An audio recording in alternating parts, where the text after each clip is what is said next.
The narrative surrounding Meghan Markle has long been shrouded in intrigue and carefully guarded privacy.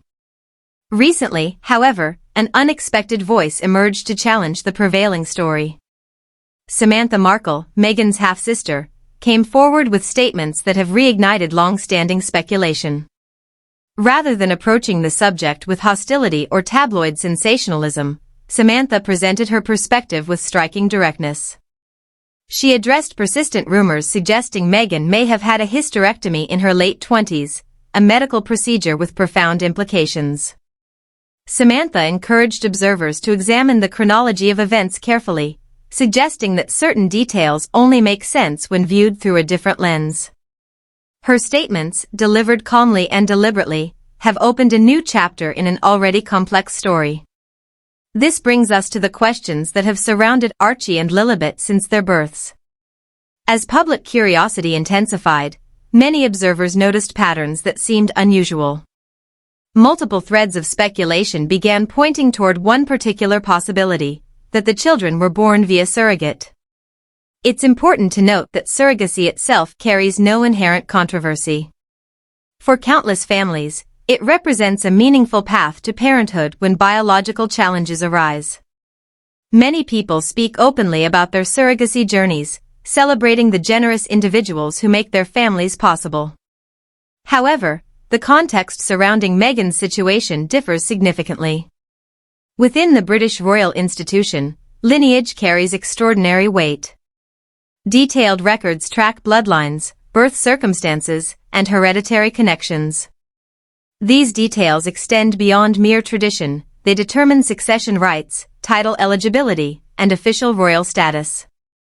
When questions arise about whether a child was carried by the titled mother, institutional complications follow. Could this affect their place in the line of succession? Would titles be granted differently? These questions carry real constitutional significance. For Meghan, whose public image blends modern celebrity with royal tradition, acknowledging surrogacy would represent a significant departure from the narrative she's presented. If Samantha's claims about a hysterectomy at age 28 hold any truth, subsequent pregnancies would have been biologically impossible without assistance. This possibility transformed casual speculation into something more substantial.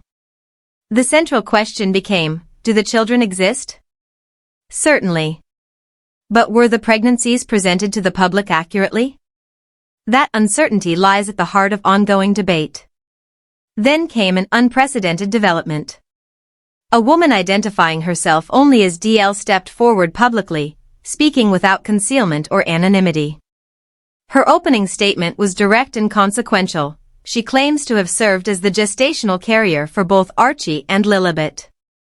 According to DL, she wasn't merely a participant in the process, she was the person experiencing the physical pregnancies while Meghan appeared publicly with what she describes as a prosthetic bump. DL states she entered into this arrangement with specific assurances about privacy and fair treatment, but alleges those promises were not honored. She describes feeling dehumanized by the process, reduced to a biological function rather than treated as a partner in creating life. Most significantly, DL claims to have documentation supporting her account. She presents what she describes as medical appointment records, embryo transfer schedules, physician signatures, and progress notes, all bearing dates that correspond with Meghan's public pregnancy announcements. These materials allegedly originated from a source formerly employed at a Beverly Hills fertility clinic. DL's timeline begins in late 2018, precisely when Harry and Meghan announced their first pregnancy.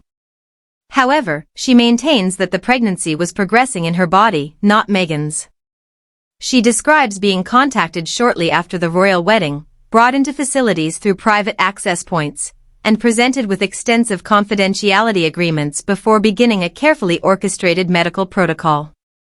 Every procedure date she references aligns with Meghan's public pregnancy journey, DL explains. IVF cycles began before official announcements. Embryo implantation occurred around the time of press releases. Her first trimester experiences matched the timing of Meghan's earliest public appearances showing pregnancy. The delivery dates she was given corresponded with Archie and Lilibet's reported births. The most striking element of DL's account involves the contractual arrangement she describes. According to her, the agreement was structured to completely eliminate her presence from the narrative, no photographs, no acknowledgement, no voice in the matter. She portrays a scenario where one pregnancy unfolded privately in medical facilities while a parallel version was performed for public consumption. DL presents what she characterizes as supporting evidence. She references ultrasound images bearing her patient identification, documenting pregnancies with dates matching Archie's 2019 birth and Lilibet's 2020 birth with remarkable precision. These aren't vague approximations, she emphasizes, but specific medical timestamps corresponding exactly with public announcements. Additionally, she points to financial records showing regular electronic transfers channeled through corporate entities. DL identifies these as compensation related to her surrogacy agreement, though she claims the full amounts promised were never delivered. The transactions followed consistent patterns, same intervals, comparable sums, all traceable to financial representatives associated with Meghan and Harry's operations. Perhaps most compelling in DL's presentation is what she describes as a comprehensive non-disclosure agreement, heavily emphasizing perpetual silence. She states this document came with explicit warnings about financial consequences should she speak publicly. However, according to legal counsel she's consulted, certain provisions lack enforceability in international jurisdictions. That technical gap, she explains, created the opportunity for her to come forward now. DL's most dramatic assertion involves her willingness to participate in a publicly witnessed DNA comparison. She proposes an unedited test conducted before cameras, comparing her genetic material directly with Archie and Lilibet's.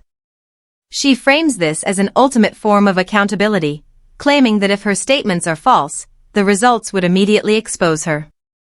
This proposal represents a challenge that would be difficult for any public figure to navigate, regardless of the underlying truth. Following DL's revelations, previously circulated footage has received renewed scrutiny. One widely discussed moment shows Meghan bending forward during her pregnancy, with her abdominal area appearing to compress in an unusual manner. At the time, observers attributed this to camera angles or clothing choices. However, DL's claims have caused some to reinterpret such moments through a different framework. The circumstances surrounding Archie's birth announcement also drew attention. Unlike previous royal births, there was no hospital appearance, no assembled media presence, and no traditional photo opportunity of the type that accompanied William and Catherine's children. Instead, Harry delivered the announcement in what many described as an unconventional setting and manner. While this departure from protocol was initially attributed to the couple's desire for privacy, DL's account suggests a different explanation. She maintains that certain traditional birth procedures simply couldn't occur because the birth didn't happen in the manner publicly presented.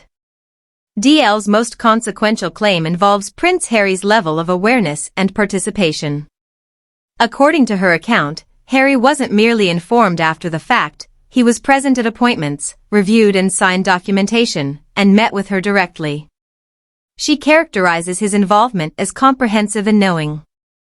This assertion fundamentally changes the nature of the situation. If accurate, the arrangement wasn't something Harry discovered later, but rather a joint decision made by both partners. Reports from sources close to the couple suggest Harry has been experiencing significant stress, reportedly becoming more withdrawn and concerned about information security. Some observers suggest this behavior reflects the psychological burden of maintaining a narrative that diverges from actual events. While Meghan and Harry maintained their public silence, institutional responses were reportedly unfolding privately. According to various reports, palace advisors, legal experts, and constitutional specialists convened for confidential consultations.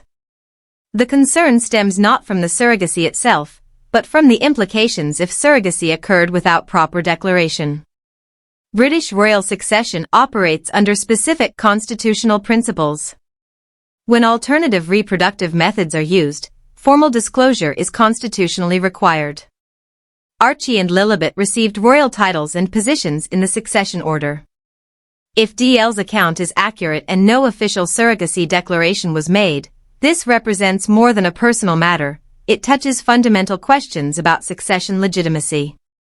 Sir Edward Lane, who served as the late Queen's press secretary, made a rare public comment on the matter, noting that the core issue isn't the method of conception, but rather the question of transparency with constitutional institutions.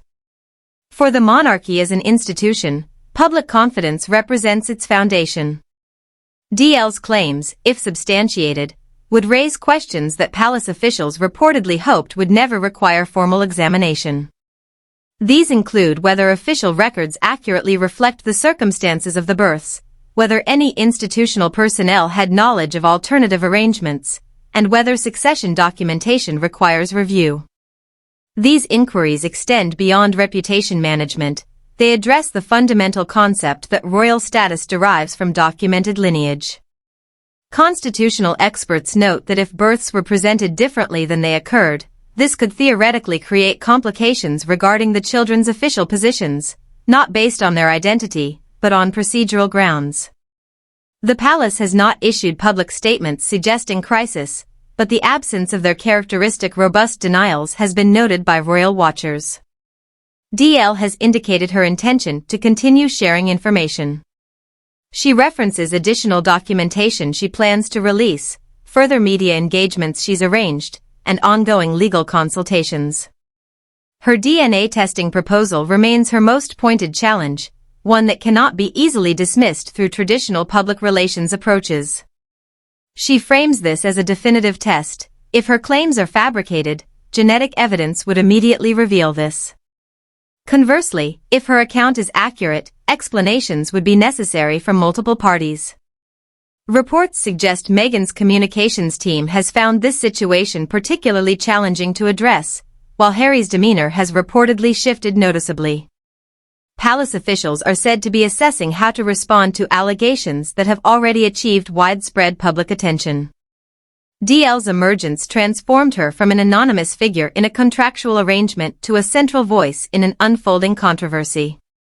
The various elements DL has presented, medical documentation, financial records, legal agreements, and her DNA testing proposal, combined with Harry's alleged direct involvement, Meghan's maintained silence, and the palace's careful positioning, have created a situation where multiple institutions and individuals face difficult questions.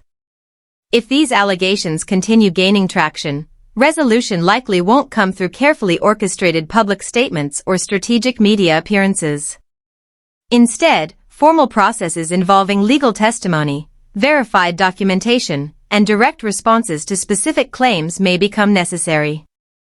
At this level of public attention and constitutional implication, the situation has moved beyond reputation management into territory where substantive responses become unavoidable. The narrative that once seemed carefully controlled now appears increasingly vulnerable to external challenge. The next developments won't be determined solely by the principal figures involved, but by the evidence and testimony that continues to emerge.